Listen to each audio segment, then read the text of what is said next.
ನಿನ್ನೆ ರಾತ್ರಿ ಧರ್ಮಸ್ಥಳದಲ್ಲಿ ನಡೆದಂತಹ ಒಂದು ಘಟನೆ, ಆ ಘಟನೆಯ ಸಲುವಾಗಿ ಇದೀಗ ದೊಡ್ಡ ಮಟ್ಟದಲ್ಲಿ ಚರ್ಚೆ ಆರಂಭ ಆಗಿದೆ. ಧರ್ಮಸ್ಥಳದಲ್ಲಿ 3 ಜನ ಯೂಟ್ಯೂಬರ್ಸ್ಗಳ ಮೇಲೆ ಧರ್ಮಸ್ಥಳದ ಸ್ಥಳೀಯ ಗ್ರಾಮಸ್ಥರು ಹಲ್ಲೆ ಮಾಡಿರುವ ಕಾರಣಕ್ಕಾಗಿ ಈ ವಿಚಾರ ದೊಡ್ಡದಾಗಿ ಚರ್ಚೆ ಆಗ್ತಿದೆ. ಇದೇ ವಿಚಾರವಾಗಿ ಕಿರಿಕೀರ್ತಿ ಅವರು ಸಹ ಅವರ ಒಂದು ಯೂಟ್ಯೂಬ್ ಚಾನಲ್ನಲ್ಲಿ ಒಂದು ವಿಡಿಯೋವನ್ನು ಮಾಡಿಬಿಟ್ಟಿದ್ರು. ಈಗ ಕಿರಿಕೀರ್ತಿ ಅವರು ನನ್ನ ಜೊತೆಲಿದ್ದಾರೆ, ಅವರನ್ನ ಮಾತನಾಡಿಸ್ತಾ ಹೋಗ್ತೀನಿ, ಆ ಘಟನೆ ಬಗ್ಗೆ ಕೇಳ್ತಾ ಹೋಗ್ತೀನಿ, ನೀವು ನೋಡ್ತಾ ಹೋಗಿ. ಮೊದಲನೇದಾಗಿ ನಿನ್ನೆ ನಡೆದಂತಹ ಘಟನೆ, ಧರ್ಮಸ್ಥಳದಲ್ಲಿ ನಡೆದಂತಹ ಘಟನೆ ಬಗ್ಗೆ ನಿಮ್ಮ ಒಪಿನಿಯನ್ ಏನು? ಈಗ ನೆನ್ನೆಗೆ 8ನೇ ದಿನ. ಎಲ್ಲ ಗ್ರಾಮಸ್ಥರಿಗೂ ಒಂದು ಕನಿಷ್ಠ ತಾಳ್ಮೆ ಅಂತಿರುತ್ತೆ. ಆಯ್ತಪ್ಪ, ನೀವೆಲ್ಲ ಬಂದು 13 ಪಾಯಿಂಟ್ ಮಾಡಿದ್ರಿ, ಭೀಮನ್ ಕರ್ಕೊಂಬಂದ್ರಿ. ಅಲ್ಲೇ ಕೆಲಸ ಮಾಡ್ತಿದ್ದ ಭೀಮ, ಬೇರೆ ಏನಲ್ಲ. ಅವನ ಕೆಲಸನೇ ಸ್ವಚ್ಛತಾ ಕಾರ್ಯ ಮಾಡೋದು. ಮತ್ತು ಅವನು ಧರ್ಮಸ್ಥಳದ ಎಂಪ್ಲಾಯ್ ಆಗಿದ್ದರೂ ಸಹಿತ ಅವತ್ತಿನ ದಿನ ಧರ್ಮಸ್ಥಳದಲ್ಲಿ ಶವಾಗಾರ ಇಲ್ಲದೆ ಇರೋ ಕಾರಣಕ್ಕೆ, ಶವಾಗಾರ ಇನ್ ದ ಸೆನ್ಸ್ ಸ್ಮಶಾನ ಇಲ್ಲದಿರೋ ಕಾರಣಕ್ಕೆ, ಸ್ಮಶಾನ ಒಂದು ಊರಲ್ಲಿಲ್ಲ ಅಂತಂದರೆ ಶವವನ್ನು ಹೂಳೋದಕ್ಕೆ ಅಲ್ಲಿ ಯಾರನ್ನೂ ಎಂಪ್ಲಾಯೀಸ್ನ ಕೊಡೋದಿಲ್ಲ. ಸೊ ಹಾಗಾಗಿ ಧರ್ಮಸ್ಥಳದ ಎಂಪ್ಲಾಯ್ ಆಗಿರೋ ಅವನನ್ನು ನೋಡಿ, ನಿಮ್ದ್ರಲ್ಲಿ ಕೆಲಸ ಮಾಡ್ತಾ ಇದ್ದಾನೆ, ಅವನನ್ನು ನಾವು ಬಳಸ್ಕೋಬೋದಾ ಇದಕ್ಕೆ ಅಂತ ಹೇಳಿ ಬಳಸ್ಕೊಂಡು, ಒಬ್ಬ ವ್ಯಕ್ತಿಯನ್ನು ಬಳಸ್ಕೊಂಡು ಅಲ್ಲಿ ಶವವನ್ನು ಹೂಳುವ ಕೆಲಸನ ಮಾಡಿದರು. ಅದೇ ವ್ಯಕ್ತಿ ಇವಾಗ 15-16 ವರ್ಷ ಆದಮೇಲೆ ಬಂದು, ನಾನು ಹೂಳಿರುವ ಶವಗಳೇನಿದೆ ಅದನ್ನು ನಾನು ತೋರಿಸ್ತೀನಿ. ಏನು ತೋರಿಸ್ತೀಯಾ? 267 ರಿಜಿಸ್ಟರ್ಡ್ ಡೆತ್ಸಲ್ಲಾಗಿದೆ. ಅಂದರೆ ಅದು ಅನಾಮಧೇಯ ಅನ್ನೋದಕ್ಕಿಂತ ಹಿಡಿದು ಅನ್ಐಡೆಂಟಿಫೈಡ್ ಡೆತ್ಸ್ ಆಗಿರೋದನ್ನು ನಿನ್ನ ಕೈಲೇ ಹೂಳಿಸಿರ್ಬೇಕಾದ್ರೆ 267 ಅವನೇ ಹೂಳಿಲ್ಲ. ನಾನು ಯಾವಾಗಲೂ ಹೇಳ್ತೀನಿ, ಪ್ರಭಾಕರ, ಶ್ಯಾಮ, ಬೇರೆ ಬೇರೆ ಸತೀಶ ಅವರೆಲ್ಲ ಇದ್ದಾರೆ. ಅವರಷ್ಟು ಜನರ ಮಧ್ಯೆ ನೀನು ಒಬ್ಬ ಇದ್ದಿರ್ಬೋದು, ನಿನ್ನ ಹೆಸರು ನಂಗೆ ಗೊತ್ತಿಲ್ಲ. ತೋರಿಸ್ತೀನಿ ಅಂತ ಅಲ್ಲಿಗೆ ಬಂದರು. ಬಂದ ಮೇಲೆ ಅದು SIT ರಚನೆ ಆಯಿತು. SIT ರಚನೆಯೂ ಆದಮೇಲೆ ಗ್ರಾಮಸ್ಥರು ಎಷ್ಟು ತಾಳ್ಮೆಯಿಂದ, ಎಷ್ಟು ಶಾಂತ ರೀತಿಯಿಂದ, ಆಯಿತು 13 ಆಗಲಿ, ಅಲ್ಲಿ ತನಕ ಮಾತಾಡೋದು ಬೇಡ ಅಂತ. ಏನು ಸಿಕ್ತು 13ರಲ್ಲಿ? ಆಯಿತು 13ರಲ್ಲಿ ಇಷ್ಟು ಶವ ಸಿಗುತ್ತೆ, ಅಷ್ಟು ಶವ ಸಿಗುತ್ತೆ ಅಂತ ಹೇಳಿದವ್ರು ಇವರೇ ಅಲ್ವಾ? ಮೊದಲು ಅದಕ್ಕೆ ಹೋಗಬೇಕಲ್ವಾ? ರಸ್ತೆ ಬದಿಯಲ್ಲಿದೆ. ಕೊಲೆ ಮಾಡಿ, ರೇಪ್ ಮಾಡಿ ಮಣ್ಣು ಮಾಡುವವರು ರಸ್ತೆ ಪಕ್ಕದಲ್ಲಿ ಮಣ್ಣು ಮಾಡ್ತಾರೆ. ಮಾಡಿದ್ದೀನಿ. 13ನೇ ಪಾಯಿಂಟಿಗೆ ಹೋಗೋ ಬದಲು 11A, 11B, 11C ಹೋಯ್ತು. ಗ್ರಾಮಸ್ಥರ ತಾಳ್ಮೆ ಕಟ್ಟೆ ಒಡೆಯುತ್ತಾ ಇಲ್ವಾ? ಹೊಡಿಬೇಕು ಅಂತಲ್ಲ, ಹೊಡೆಯುತ್ತಾ ಇಲ್ವಾ? ಈಗ ನಿಮ್ಮೂರ ಬಗ್ಗೆ ಕೆಟ್ಟದಾಗಿ ಮಾತಾಡ್ತಾ ಇದ್ದರೆ, ನಿಮ್ಮೂರಿಗೆ ಅವ್ನು ಎಂಟ್ರಿ ಕೊಟ್ಟರೆ ಏನು ಮಾಡ್ತಿರ್ತಾವು? ಅಡ್ಡ ಹಾಕೋತಾರೆ ಜನ ಅಲ್ವಾ? ಇಲ್ಲಿ ಅದೇ ಜಾಗದಲ್ಲಿ ನಿಂತ್ಕೊಂಡು SITಯಿಂದ ಯಾವುದೇ ಮಾಹಿತಿಯನ್ನು ಪಡೆಯದೆ, SIT ಮೂಲಗಳಿಂದ ಬಂದ ಮಾಹಿತಿಯ ಪ್ರಕಾರ ಇಷ್ಟು ಶವ ಸಿಕ್ಕಿದೆ, ಇಷ್ಟು ಅಸ್ಥಿಪಂಜರ ಸಿಕ್ಕಿದೆ ಅಂತ ಹೇಳಿದಾಗ ಆ ಊರಿನವ್ರು ಕೇಳಿಸ್ಕೊಂಡು ಸುಮ್ಮನೆ ಕೂತಿರ್ಲಿಲ್ವ? ಅದೇ ಊರಲ್ಲೇ ಮಾಡ್ತಾ ಇದ್ದಾಗ 8 ದಿನ ಏನಾದರೂ ಮಾತಾಡಿದ್ರ? ಅದಾದ ಮೇಲೂ ಸಹಿತ ಯಾರಾದರೂ ಒಬ್ಬರು ಅವ್ರ ಪರವಾಗಿ, ಅಂದರೆ ಧರ್ಮಸ್ಥಳದ ಕಾವಂದರ ಪರವಾಗಿ, ಕ್ಷೇತ್ರದ ಪರವಾಗಿ ಮಾತಾಡಿದ ಕೂಡಲೇ ಅವ್ರಿಗೆ ಉಲ್ಟಾ ಪಲ್ಟಾ ಕ್ವಶನ್ ಕೇಳ್ತಾ ಕೂತಾಗ ಏನು ಮಾಡ್ತಾರೆ? ಜನ ಹೋಗಿ ಪ್ರಶ್ನೆ ಮಾಡ್ತಾರೆ. ಅದಕ್ಕೆ ಉಲ್ಟಾ ಪಲ್ಟಾ ಮಾತಾಡಿದ್ರೆ ಏನಾಗುತ್ತೆ? ಅದು ನೆನ್ನೆ ಆಗಿದೆ. ನಾನು ಹೇಳ್ತಿರೋದು ಸರಿ ಅಂತ ನಾನು ಒಪ್ಕೊಳ್ಳಲ್ಲ, ಆದರೆ ಜನರ ಭಾವನೆ ಅನ್ನೋದನ್ನು ನಾವು ಗಮನದಲ್ಲಿಟ್ಕೊಂಡ್ರೆ, ನಮ್ಮೂರಲ್ಲಾಗಿದ್ದರೂ ನಾವು ಹಾಗೆ ರಿಯಾಕ್ಟ್ ಮಾಡ್ತಾಯಿದ್ವಿ. ಅದಾಗಿದೆ ನೆನ್ನೆ. ಸೊ ಅದಾದ ಮೇಲೆ ಇವರೇನು ಮಾಡಿದ್ರು? ಇವರು ಹೋಗಿ ಯಾವುದೋ ಒಂದು ವರದಿಗಾರನ ಮೇಲೆ ಹಲ್ಲೆ ಮಾಡಿದ್ರು. ವರದಿಗಾರನಿಗೂ ಈ ವಿಷಯಕ್ಕೂ ಗ್ರಾಮಸ್ಥರಿಗೆ ಅವನು ಬಂದಿರೋದು ವರದಿ ಮಾಡೋಕ್ಕೆ, ಅವನ ಮೇಲೆ ಯಾಕೆ ಹಲ್ಲೆ ಮಾಡಬೇಕು? ಇಲ್ಲ, ಅವ್ರು ಹೇಳೋ ಪ್ರಕಾರ ಇಲ್ಲ, ಅವನು ಸುಳ್ಳು ವರದಿ ಮಾಡ್ತಾ ಇದ್ದ, ಜನರ ದಿಕ್ಕು ತಪ್ಪಿಸ್ತಾ ಇದ್ದ, ಜನರ ಹಾದಿ ತಪ್ಪಿಸ್ತಾ ಇದ್ದ, ಜನರಿಗೆ ಮಿಸ್ಇನ್ಫಾರ್ಮೇಷನ್ ಕೊಡ್ತಾ ಇದ್ದ, ಹಾಗಾಗಿ ಆತನಿಗೆ ನಾವು ಹೊಡೆದ್ವಿ. ಈಗ ಅಂದರೆ ನಾವು ಹೊಡೆದ್ವಿ ಅಂತಲ್ಲ, ಅವರೆಲ್ಲೂ ಹೊಡೆದ್ವಿ ಅಂತ ಒಪ್ಕೊಂಡಿಲ್ಲ, ಅಂದರೆ ನಾವು ಹೊಡೆದಿಲ್ಲ ಅಂತಂದ್ರೂ ಸುಳ್ಳು ಆರೋಪ ಅವ್ನು ಮಾಡ್ತಾ ಇದ್ದಾನೆ ಅಂತ. ಈಗ SIT, ನಿನ್ನೆ ನಾನು SITಗೆ ಹೋಗಿ ದೂರು ಕೊಟ್ಟಿದ್ದೀನಿ. ದೂರು ಕೊಟ್ಟಾಗ ಅವರು ನನಗೆ ಹೇಳಿದ್ದು, ಯಾವುದೇ ಮಾಹಿತಿಯನ್ನು ನಾವು ಹೊರಗಡೆ ಬಿಟ್ಕೊಟ್ಟಿಲ್ಲ, ಎಷ್ಟು ಸಿಕ್ಕಿದೆ ಏನು ಅನ್ನೋದನ್ನು ಇಲ್ಲಿ ತನಕ ನಾವು ಹೊರಗಡೆ ಹೇಳಿಲ್ಲ. ನಾವು ಏನಾದರೂ ಹೇಳೋದಾದರೆ ಮಾಧ್ಯಮಗೋಷ್ಠಿಯ ಮುಖಾಂತರ ಹೇಳ್ತೀವಿ ಅಂತ ಆದಮೇಲೆ, ಇಲ್ಲಿಯ ತನಕ ಇಷ್ಟು ಸಿಕ್ತು ಅಷ್ಟು ಸಿಕ್ತು ಅಂತ ಹೇಳಿದವ್ರು ಸುಳ್ಳ, ಅಥವಾ ಅಲ್ಲಿ ವಸ್ತುನಿಷ್ಠ ವರದಿ ಮಾಡ್ತಿದ್ದವನು ಸುಳ್ಳ? ಎರಡರಲ್ಲಿ ಯಾವ್ದು ಸುಳ್ಳು? ಅವನು ಆ ಥರ ವರದಿ ಮಾಡ್ದ ಅನ್ನೋ ಕಾರಣಕ್ಕೆ ನಾವು, ಅಂದರೆ ಹೊಡೆದಿಲ್ಲ ಅಂತ ಹೇಳ್ತಾರೆ. ಹೊಡಿದೇ ಇದ್ದ ಮೇಲೆ ಯಾಕೆ 100 ಜನ ಅಲ್ಲಿ ಸೇರಿದ್ರಿ? ಸಾಧ್ಯ ಆದರೆ ಈ ವಿಡಿಯೋದ ಗ್ಯಾಪಲ್ಲಿ ಮಹೇಶ್ ತಿಮ್ರೋಡಿ ಅವರು ನುಗ್ಗಿ ಹೋಗ್ತಾ ಇರೋ ಒಂದು ವಿಡಿಯೋನ ಇನ್ಸರ್ಷನ್ ಮಾಡಿ.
ನುಗ್ಗಿ ಹೋಗ್ತಾರೆ. ಏನಕ್ಕೆ? ಅಲ್ಲಿ ಊಟದ ಕ್ಯೂನದು, ಪ್ರಸಾದದ ಕ್ಯೂನದು ಹಾಸ್ಪಿಟ್ಲಲ್ಲಿ. ಎಲ್ಲಿಗೆ ನುಗ್ಗಿ ಹೋದರು? ಹೊಡಿಲಿಕ್ಕೆ ಅಲ್ವಾ ಹೋಗಿದ್ದು?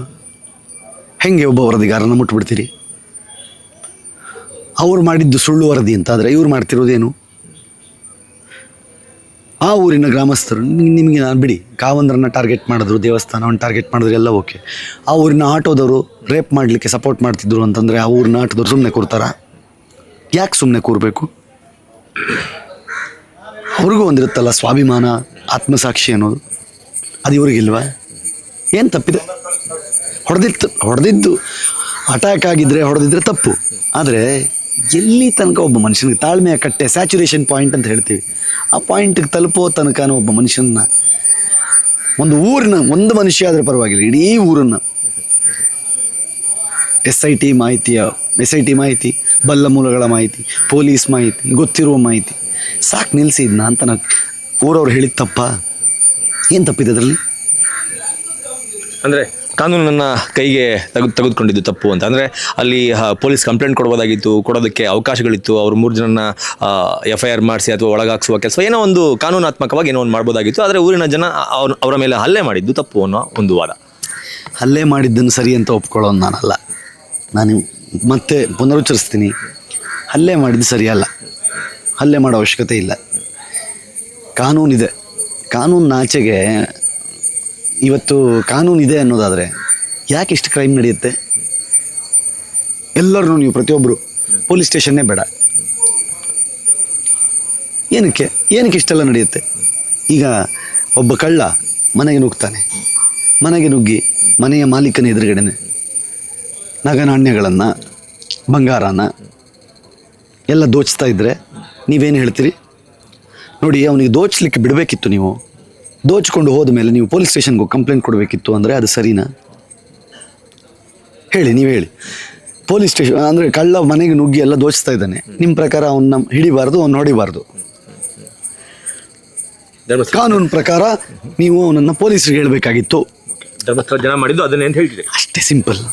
ಓಕೆ. ಇನ್ನು ಇಷ್ಟು ದಿನ ಅಂದರೆ ಮಾತುಗಳು, ವಿಡಿಯೋಗಳು ಈ ವಿಚಾರಕ್ಕೆ ಸಂಬಂಧಪಟ್ಟಂಗೆ ಒಂದು ರೇಂಜ್ನಲ್ಲಿ ನಡ್ಕೊಂಡು ಹೋಗ್ತಾ ಇತ್ತು. ಆದರೆ ಇವತ್ತಿನ ನಿಮ್ಮ ವಿಡಿಯೋವನ್ನು ನಾನು ನೋಡಿದಾಗ ನನಗನ್ಸಿದ್ದು, ಮಟ್ಟಣ್ಣನವರಿಗೆ ನೀವು ಓಪನ್ ಆಗಿ ಚಾಲೆಂಜ್ ಆಗ್ತೀರಿ. ಮಟ್ಟಣ್ಣನವರ ವಿರುದ್ಧ ನೀವು ಏಕವಚನದಲ್ಲಿ ವಾಗ್ದಾಳಿಯನ್ನು ನಡೆಸ್ತೀರಿ. ಇಷ್ಟು ದಿನ ಇಲ್ಲದೆ ಇದ್ದದ್ದು ಇದ್ದಕ್ಕಿದ್ದಂಗೆ ಕಿರಿಕೀರ್ತಿ ಅವರಿಗೆ ಮಟ್ಟಣ್ಣನವರ ಮೇಲೆ ಅಷ್ಟೊಂದು ಕೋಪ ಬರೋದಕ್ಕೆ ಕಾರಣ ಏನು ಅಂತ?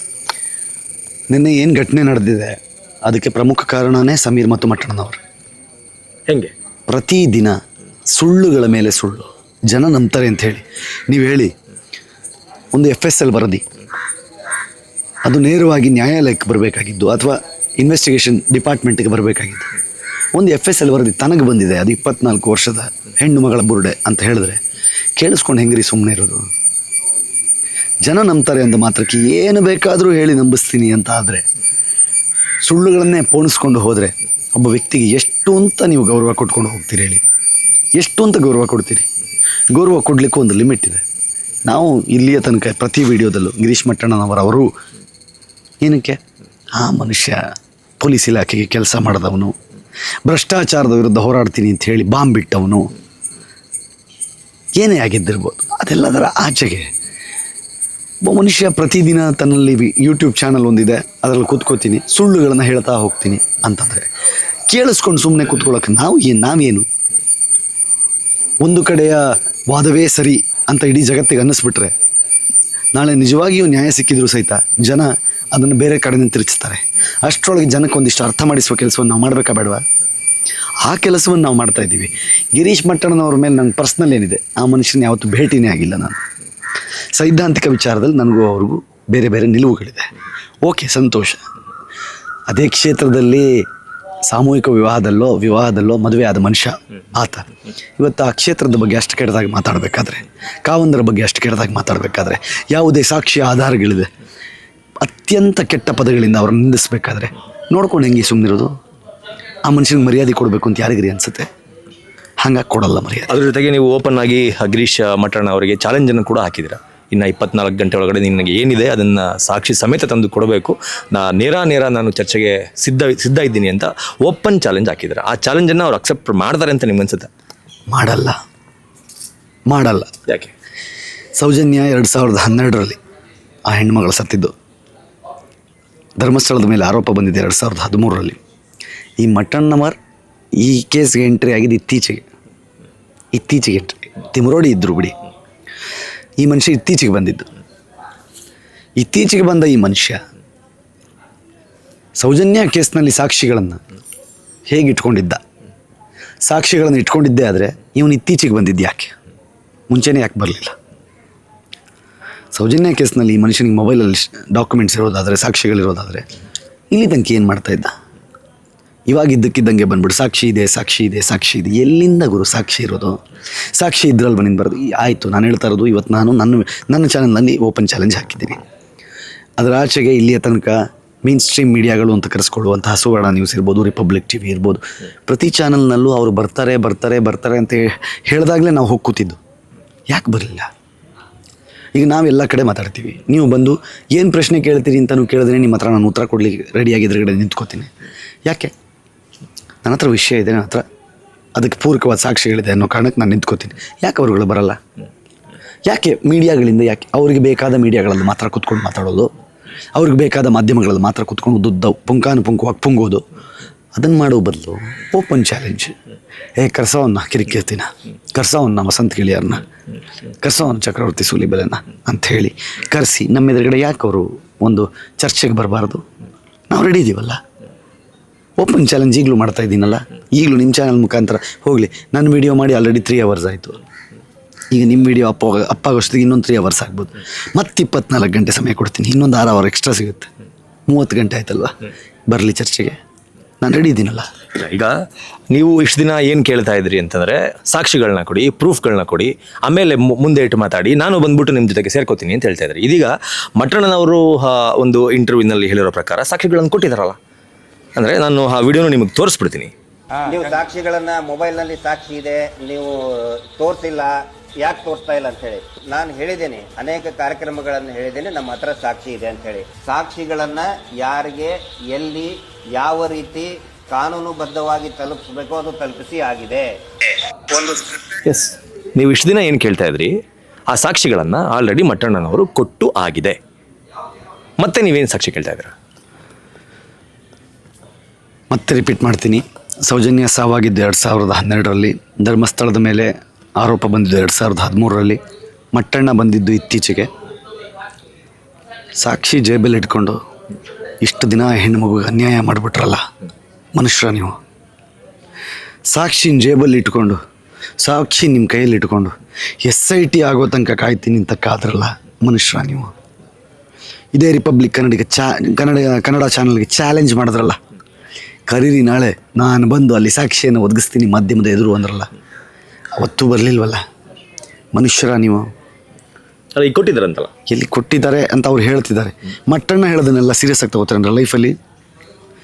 ಮಟ್ಟಣ್ಣ ಇಲ್ಲಿ ತನಕ ಸತ್ಯ ಹೇಳಿದಾನ? ಫಸ್ಟ್ ಆಫ್ ಆಲ್ ಕೊಟ್ಟಿಲ್ಲ ಅಂತ ನೀವು? ಅಲ್ಲಲ್ಲ, ಕೊಟ್ಟಿಲ್ಲ ಅಲ್ರಿ. ಕೊಡೋದಾಗಿದ್ರೆ ಅವನಿಗೆ ಇಷ್ಟು ವರ್ಷ ಯಾಕೆ ಬೇಕಿತ್ರಿ? ಸೌಜನ್ಯ ಸಾಕ್ಷಿ ಕೊಟ್ಟಿರೋದಕ್ಕೆ SIT ಫಾರ್ಮ್ ಆಗಿರೋದಂತಲ್ಲ.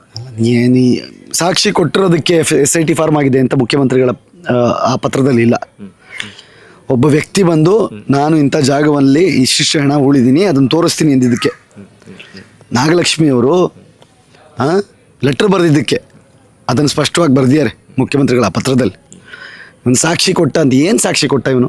ಏನು ಸಾಕ್ಷಿ ಕೊಡ್ತಾನೆ? ಬರೀ ಕಟ್ಟುಕತೆಗಳನ್ನ ಕಟ್ಕೊಂಡು ವಾರಿಜ ನೋಡಿದ್ಲು, ಅದಕ್ಕೆ ಅವನು ಸಾಯಿಸಿಬಿಟ್ರು. ವಾರಿಜ ಸತ್ತಿದ್ದು ಕೇಸಾಗಿ 1 ವರ್ಷ ಆದಮೇಲೆ.